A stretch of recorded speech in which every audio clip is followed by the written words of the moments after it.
Welcome to the new and improved HYPERFOCUS, a podcast for chaotic minds. This week, a new host is going to tell us a story.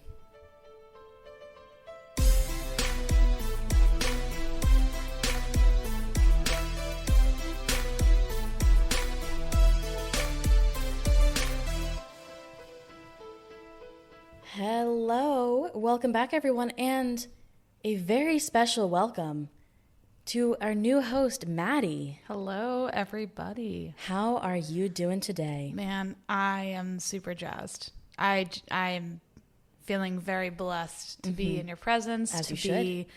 here as a part of HYPERFOCUS. Yeah. Didn't see this coming. Yeah. To be honest, radical life change to be here, and I'm looking forward to it. I'm excited to share some cool stories. Going to bring out the history buff in me.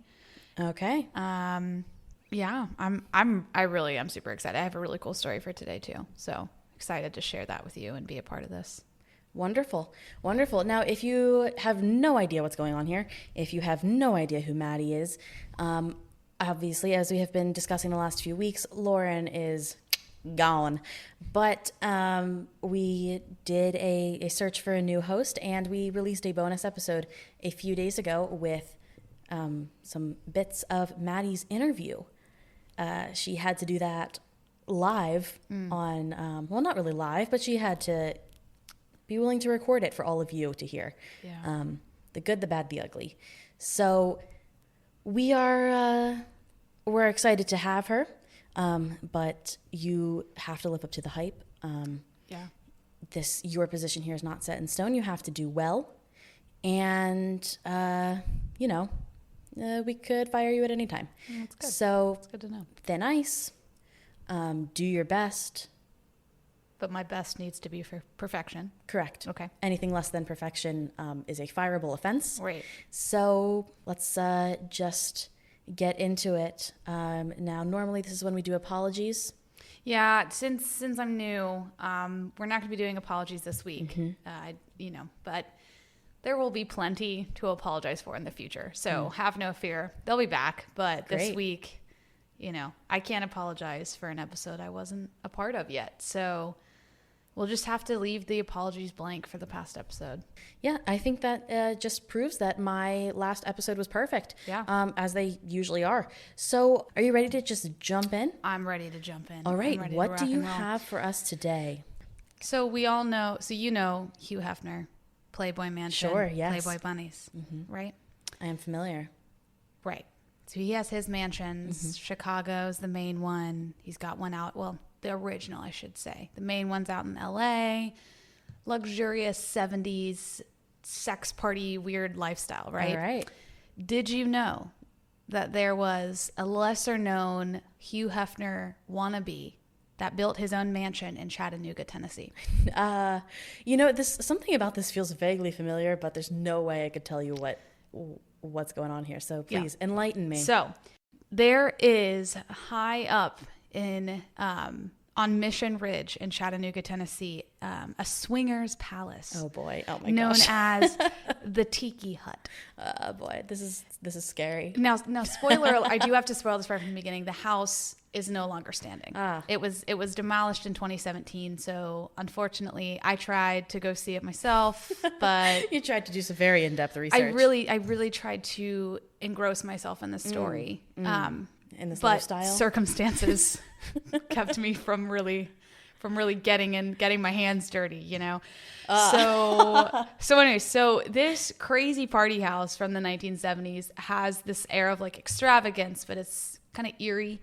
And it's in many ways the story, a kind of a good story of American greed, that downside of the American dream. So we're looking at 1970s America. We have a business tycoon. Our main character of this story is Billy Hull. Now tell me that's not a great name. I mean, like Hull, right? yeah. Yeah. Billy Hull. Billy Hull. It screams 70s strip club tycoon. It kind of does. So he is a strip club owner in Chattanooga, Tennessee, and he had this vision to have his own Playboy mansion in the hills of Chattanooga.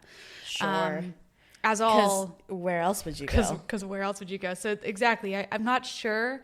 I mean, he owned the strip clubs in Chattanooga, so it could have just been the proximity. But I mean, Chattanooga's beautiful, but it's not something that screams Playboy mansion, tiki, summer swingers house. But what does? I mean, fair enough. I mean, I can't answer that question because I'm not sure anything really does. But Billy Hull dreamed the impossible. Woof. Woof. We have a dog with us today. That is my dog, and he's a sweetheart. He gets really fired up about Billy Hull. Billy Hull. He gets really, really fired up about swingers palaces with tiki torches. So, let me give you a little context here. So, Billy Hull has a wife named Gloria. She's going to become important near the end of this story, but to say the least, it was a complicated marriage. And there's not much on Billy or his marriage prior to the tiki house. It's kind of like tiki house and on is where we care about him. So we're just going to start there. So like I said, he is a prominent businessman owning a lot of mainly two. I have a question. Yeah. Is he still alive? Because you're using the present tense. Okay. Yes. So he's in not the story, alive. he is. In the story, yes. He's currently alive. Understand. He does die in 2008 of cancer. So, you know. I don't have a reaction yet because I don't know if I love him or hate him. Exactly. So we're gonna break this down. So he, beginning in the late, like 1969, early 1970, Billy teams up with our architect, Ed Ball. So, I mean, great names, first off. I loved him. Okay, so I don't know who Ed Ball is, but I'm picturing Big Ed from, what show? Is it 90 Day Fiancé? Yep. Or is it Married at First Sight? No, it's 90 Day Fiancé. 90 Day Fiancé. I'm picturing Big Ed as the architect.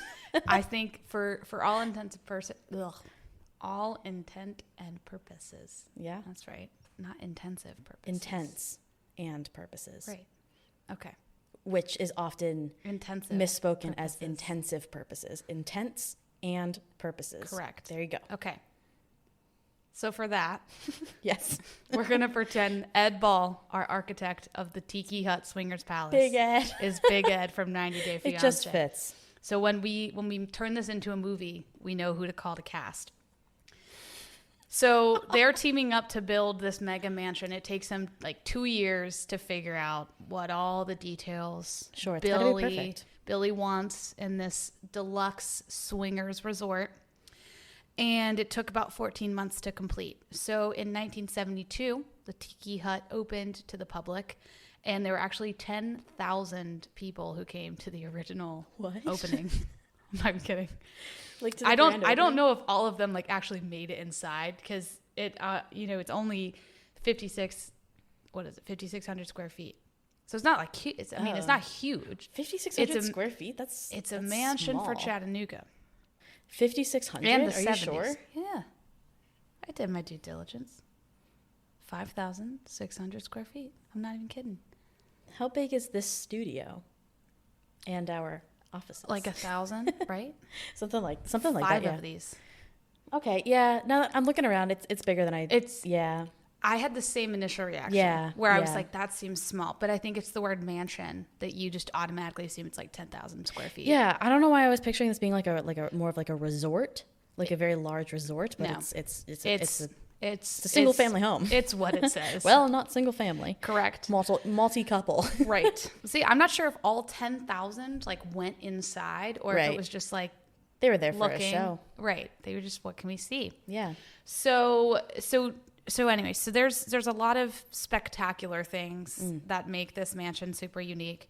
By today's standards, they might not be necessarily like the most extravagant. Okay. You know, like sometimes our measure of wealth is like automatic or like quiet shut drawers, in the kitchen. Oh, and soft, like that's soft opulence. closed yeah. I love soft closed drawers. Yeah.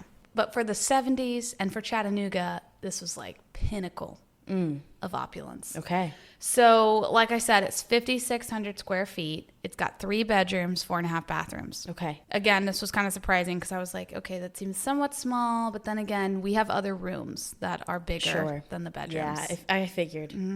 When you look at the pictures, now definitely go check out the Instagram and Twitter and TikTok because the pictures are where most of this like jaw-dropping chaos is seen. I want to look it up right now. Remind me. The Swingers Palace Tiki Hut. I'm scared. In Chattanooga. There won't be anything graphic, I swear.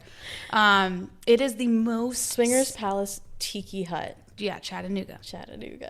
It is the most stereotypical 70s like swingers sex party house you've ever seen in your life. Red carpet. I had never considered that there was a stereotype for that, but I know what you mean. There is. See? Exactly. Red carpet, circle beds, mirrored like walls, mirrors on the ceilings. I'm only seeing like the ruins of it, basically. Yeah, they have very few images of like available to the public of the original. There's a few pictures of like the front facade, and then which will start breaking down some of this. Yeah, I just want to look while you're explaining. So please go ahead. Perhaps the most famous element in this house is the main pool, which I'm sure you're seeing.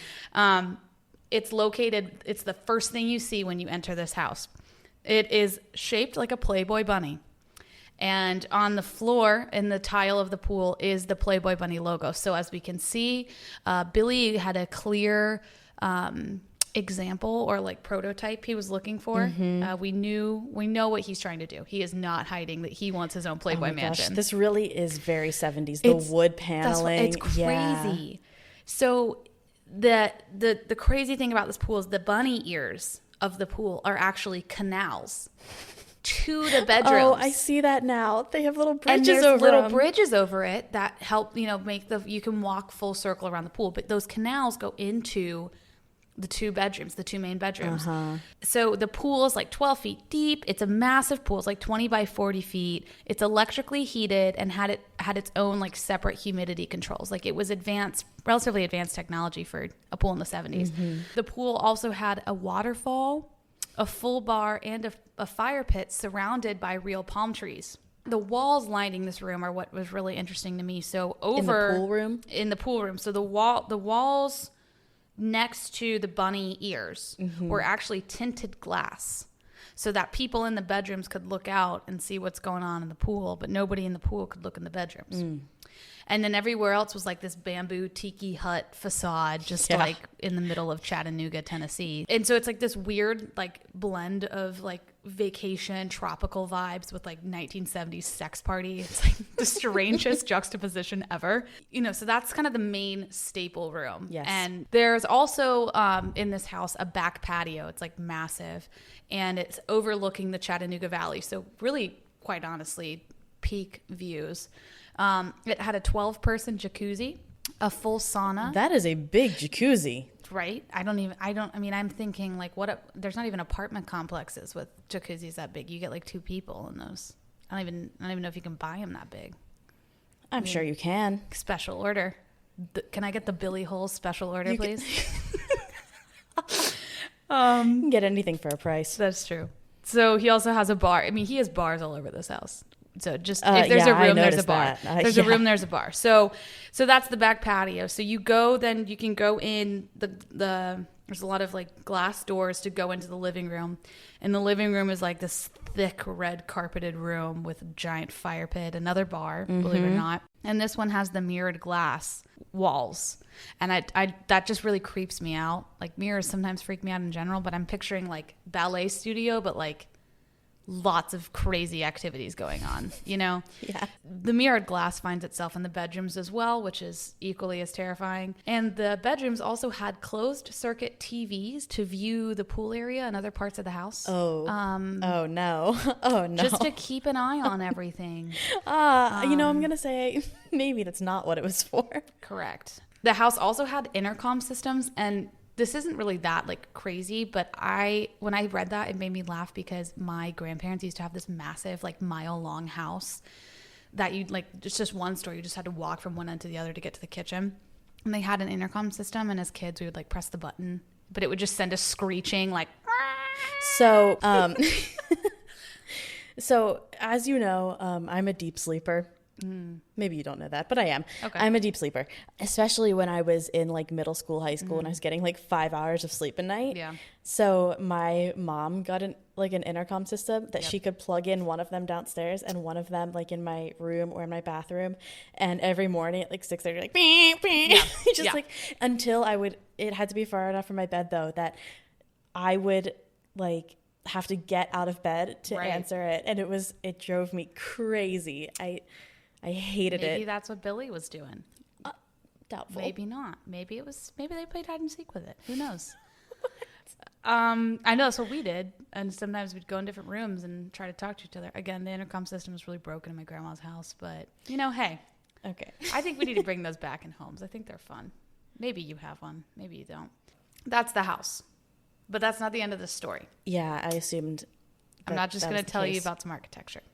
So it's eccentric, elaborate, whatever. It's crazy. But it's creepy. It has its creepy parts, and it was designed to host a lot of scandalous behavior. So like all of the great tycoons, Billy had his secrets, and found himself plunged in scandal for pretty much the rest of his life. if this is what he's doing publicly, what is he doing privately? Right. That's the 70s for you. Yeah. So less than a year after this building opens, on May 3rd, 1973, there's a hitman named Larry Parker. Okay. He shoots another guy named Roland Hargis. Roland shit. Roland shit. I did automatically think of Schitt's Creek. I don't know another human named Roland. No. But now Me I too. do. Now we do. So we have Big Ed and we have Roland, Roland shit. shit. This cast is all stars so far. Okay, so sorry, we have a hitman named Larry Parker. Larry Parker who kills Roland Hargis. Okay. So Hargis is leaving a nightclub. Parker shoots him. And so, of course, police are on it. There's an investigation now. So once the investigation is underway, they find out Parker, the gunman, hitman, was a friend pew. of Billy. And they find out that Billy had paid Parker to kill Hargis because Hargis was sleeping with his wife. And I love the irony and sexism of this. Yes. Because little Billy over here gets his heart broken that Gloria's out there having some fun. And he meanwhile has a swingers mansion. Correct. Devoted to sex parties. Yes. Poor Gloria is just like, I just want someone to love me. I just want to feel loved. So that's what I mean. Their marriage is a little complicated. Yeah, I'd say so. So Billy is clearly convicted of murder for hire and sentenced to 20 years in prison. Parker goes to jail for manslaughter. Billy appeals this case. He's like, I didn't do it. Of course. And when it's appealed at the Tennessee Supreme Court, state Supreme Court, they find out that there was another attempted murder for hire that Billy also paid. So it just didn't help his So he tried case. to appeal and instead he got further charges? And then he realized, you have successfully done this once and tried to do it again. So he goes to jail, does not get acquitted, whatever. So so that's 1973, 74. So he spends pretty much the rest of his life dealing with prison in and out and investigations for other crimes. So these crimes include sex trafficking, arson, murder, tax evasion, and bankruptcy. Now, arson is always an interesting crime psychologically. And arson is actually one that they didn't have enough evidence to convict him of. So not all of these were convictions, but he was involved in all these investigations. And there's a lot of just sketchy details. It's not relevant for our story. Okay. Let's just put it that way. So he eventually goes down as I honestly think this kind of frustrates me. It's so expected for tax evasion. You're like, of course. Right. Of all things that you're going to just get so finally. typical. Right. So basic. If you're going to be a great tycoon, have a different story. Be creative. Have some fun with your crimes. Just saying, tax evasion seems so basic. It's so boring. Anyway, so Billy. You're better than that, Billy. Billy is basic. I guess he's not. So the crazy thing here is, so they obviously are investigating him for tax evasion, and they find out that most of his money, because obviously his tax returns were not matching the amount of money he had for this extravagant lifestyle. He's a strip club owner, and they're like, no, this isn't adding up. They find out he was running a bootleg whiskey company with his grandmother. I'm not even kidding. I can't make this up. I'm not even kidding. And You've got so much money, bro. Just get your business license and your liquor license. Like, I'm like, what are we? We're not living in the prohibition. I wondered that might be something I could research, is if I wonder if there was like some sort of weird front for something, or there was some if there was a front, or there was some sort of Chattanooga law, or he just genuinely wanted to make money without having to pay the IRS. Right, Like, right. That's also it's just fair. Further tax evasion. I mean, it's a fair sentiment. Like, I mean, who wants to pay money to the IRS, right? I mean, we do it because we have to. Yeah, yeah. But poor Billy, man, he's like, I'm not. If you ever commit tax fraud or tax evasion, This will be held against me in a court of law. Let's just be clear. I paid my taxes this time around. April, got them in. Time? No, all This times. time? All times since the age of, 16, 17, I know. started working. I'm a good girl. I pay my taxes. Point of the story, if you want to evade the IRS, don't use bootleg whiskey businesses with your grandma. You'll get caught. There go Billy. my summer plans. Right. I know you guys are all really interested in that. So yeah, so eventually he gets convicted of tax evasion. He gets got, and he goes bankrupt. The house back up 1 second. After he gets tried for murder, right? Or convicted of murder for hire. The house is like abandoned. Like Gloria doesn't live there. It just kind of exists. Nobody's there to run it, to own it, to pay for it. So he had it for less than a year. The government didn't like take it. So people had kind of gone in and out of owning it. It didn't go into new ownership until after Billy died. It didn't need to if he had enough money that he could pay his fines. Right. So he was able to like keep the house existing, but it wasn't really running or operating. Billy had less than a year of actually using his sex palace. Right. Which I just think is ironic. I was going to say, because it was, finished in 72? 72. And then 73, 74 is when he goes to jail. He gets got. So it's unclear if Gloria lived there a lot, his wife. I mean, I wouldn't want to live in my felon husband's sex palace, personally. I would not either. So anyway, so there's some details about his life that are a little bit unclear. But I would take ownership. I would take ownership of it, sell it, and then make my own palace. Right. That's the correct thing to do here. I think that would be a better palace. That's the only, that would be the superior palace. Only like acceptable option. Anyway. Right. So yeah, so Billy in 2008 dies of cancer. At that point, the house. What happened in the interim? Was he always in jail, or was he more in and out? He was pretty much always in jail. Okay. There were a few seasons where he was in and out on bail, but he was pretty much in jail. Dies of cancer in 2008. And again, the crazy thing about Billy is like literally he's only known for this house. Like there's not a lot of documentation that's like readily available. There's no like Wikipedia page. I've got a question for Billy. Yeah. Oh, really? No, there's not. That's kind of surprising. There's not even a Wikipedia page for the house. That's really surprising considering that there's a Wikipedia page for the Mad Pooper of Colorado Springs. Right. He just wasn't national news enough. So what did he do to get his money in the first place that he was able to build this? He owned strip clubs. And that was, okay. That was his legit business, he was a strip club legit business. He was a strip club legit business. That seems like there were also other happenings. Hence the investigations for sex trafficking. Right. Fun things like that. Yeah. Also, it's interesting looking at the 1970s nightclub world, because this is where he gets into some of his arson investigations. It was like really violent. He gets into some of his arson. These nightclubs were like in constant competition with each other. Yeah. I mean, it was like mafia gangs, which is so strange. The nightclub world of the 1970s was like, right.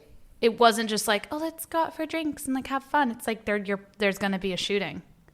It seems like it was a really different environment, and it was extremely competitive. And I think a lot of it was because it was front for something else. I think that still happens a lot, but not necessarily with shootings. I mean, I think that does happen. Yeah. But I think there's still a lot of competition and a lot of shady stuff that goes on in a lot of them, not all of them. Some of them are like fully legal businesses that pay their taxes and do all that, but I definitely think that there's a lot of shady things that happen there that hurt a lot of people. Definitely. And there's a lot of documentation on the 1970s nightclub life. I mean, it's definitely worse. It's such a weird. It just had its own like edge to it that made it unique and so weird. But And especially since there was a lot more, we're still working on this, but a lot more misogyny especially in sex work. Right. Yeah. Yeah. And, all these hotshot strip club owners, All these dudes. they would like literally try to burn each other's nightclubs down. Like they just It's just like so unhinged. It's insane. So- The level of like just craziness Of psycho just, reactions, like a complete absence of a frontal lobe. They had more men show up to their strip club last night, which means they have more business. So I'm gonna burn them to the ground. Oh, that was definitely an appropriate course of action. So I've got a question. Did he ever murder anyone himself, or was it always murder for hire? Not that we know of. Okay. It was always murder for hire for this Interesting. Couldn't get his own hands dirty. There was one case involving, I'm forgetting his name. It was I believe it was 76, where they found the body of a dead man in somebody's car who they knew that guy killed him. And the murderer was a friend of Billy's again. So there were a lot of Billy was connected with a lot of murder cases. Mm-hmm. Some of them weren't murder for hire, and they were just like friends who were like suspiciously murdered, and he just happened to be connected with them. Exactly, where you're like, all right, Billy. Yeah. All right, Billy. What are we really doing here? What are we doing here, buddy? And I'm just picturing Gloria on all of this. Like, dude. Was she into like the swinger lifestyle? Not really. She was just kind of like, it's my husband. That's why she was with Roland. She's like, come on, Roland. Rolly. Sorry. I'm sorry. I'm just still picturing Roland shit. Right. So, yeah. So, I mean, it's crazy. The house had a few different owners here and there. Some people said it was haunted. Sure. Fair. Who knows? So, were there ever murders committed in that house that we know of? No. Oh. So why is it lots haunted of sketchy things might have happened? Well, I think that part of it is people who died, and I think part of it's back like to Billy's ghost of like whatever. Like Billy's still there. I will fight Billy's ghost. I will take him. That's the next question. I will choose your fighter. Which fighter? Rachel from HYPERFOCUS against the ghost of Billy Hull. Definitely not Jimmy Carter. They'd hug it out. That is true. Jimmy'd be like, "Come here, Billy." Jimmy and Billy. That makes me so uncomfortable. What 70s names too? Jimmy and Billy. And then I just come in swinging. America in the 1970s. No, not that kind of swinging. I guess you do like throwing hands. Yeah, I have to be a little more careful with what I. When we're talking about swingers. Yes, I was like literally meant swinging, throwing punches that you can't see because this is just audio. But I was going at it hard. Yeah, she almost whacked me from across the table. I don't know that my arms are not that long. It could have happened. Still like a foot and a half away from your face. You were close to throwing the whole table up. I was. That's how intense she was about Billy. I will fight Billy Hull's ghost. Yeah, the ghost. The ghost ghost of Billy. So 2015 comes, house goes into foreclosure because Billy's dead and Gloria is. Yep. I think she dies shortly She's after. MIA but no one's in our wanting to story. pay for. Billy's the only one who wanted to pay for his swingers house. Let's put it that way. Yeah. 2017, the house is eventually demolished, and only the memories are left standing. And perhaps some ghosts. And perhaps some ghosts.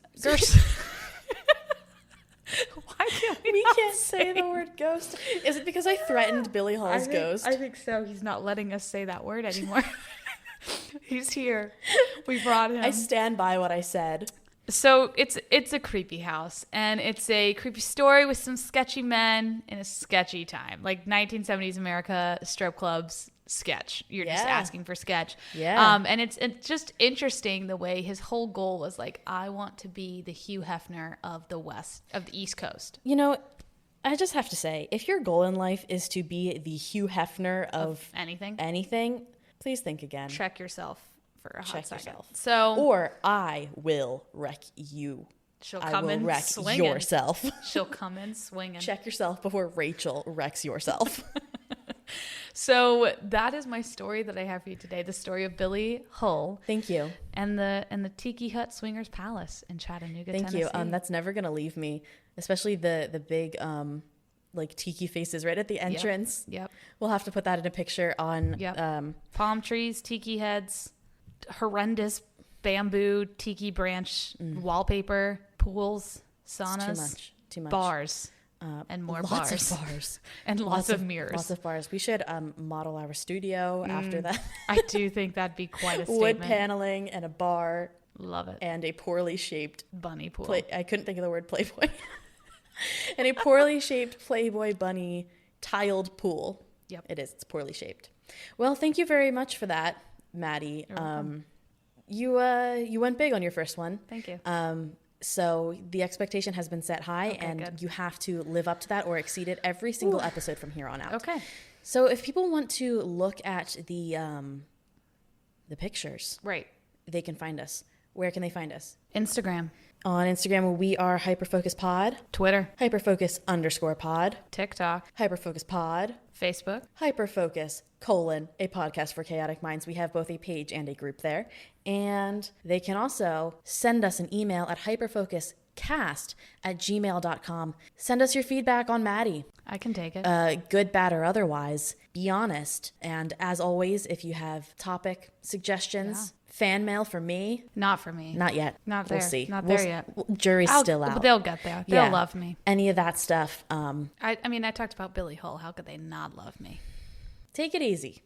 Take it easy. I don't want you getting too big of a head here. That's only I'm allowed to have a big head here because I'm objectively the best. True. I do have to remember my place. You're objectively neutral/good. Yep. We'll see, what happens there. You have a lot of opportunity to get closer to me on that scale. I'll never get as good as you, though. Good, correct. That actually brought you up a tiny bit just by saying that. It's a large scale and you've got a long way to go. So you have to continually prove yourself. So let us know how Maddie did. Find us on our socials. Thank you so much for telling us about Billy Hull and giving us an example of what not to do. We will see you next Monday. Stay chaotic, babes.